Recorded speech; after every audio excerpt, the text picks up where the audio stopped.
লক্ষ্মীপুরে শহীদদের স্মরণে জেলা বিএনপির স্মরণ সভা অনুষ্ঠিত। লক্ষ্মীপুর প্রতিনিধি মোহাম্মদ শাকিল হোসেনের ভিডিও চিত্রে বিস্তারিত। 18 জুলাই শুক্রবার বিকেল 4টায় লক্ষ্মীপুর জেলা বিএনপির আয়োজনে শহীদদের স্মরণে এক স্মরণ সভা অনুষ্ঠিত হয়।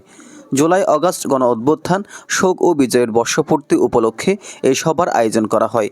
স্মরণ সভায় প্রধান অতিথি হিসেবে উপস্থিত ছিলেন সাবেক সংসদ সদস্য জনাব আবুল খায়ের ভূঁইয়া এবং সাবেক সংসদ সদস্য শহীদ উদ্দিন চৌধুরী এনি। সভায় আরও উপস্থিত ছিলেন জেলা বিএনপির শীর্ষস্থানীয় নেতৃবৃন্দ, লক্ষ্মীপুর সদর পশ্চিম বিএনপি, পূর্ব বিএনপি, ইউনিয়ন পর্যায়ের নেতৃবৃন্দ ও কর্মীরা। এছাড়াও লক্ষ্মীপুর সদর পশ্চিম Jubo Dal, Charramani union BNP, Charramani union Jubo Dal, Swechchhasebak Dal, ছাত্র দল, শ্রমিক দল, কৃষক দল সহ বিএনপির বিভিন্ন অঙ্গ ও সহযোগী সংগঠনের নেতাকর্মীরা সবাই অংশগ্রহণ করেন। সবাই বক্তারা শহীদদের স্মরণ করে বলেন, বিএনপির নেতৃত্বে জনগণকে সঙ্গে নিয়ে আবারও গণতন্ত্র পুনঃপ্রতিষ্ঠার সংগ্রামে সামিল হতে হবে।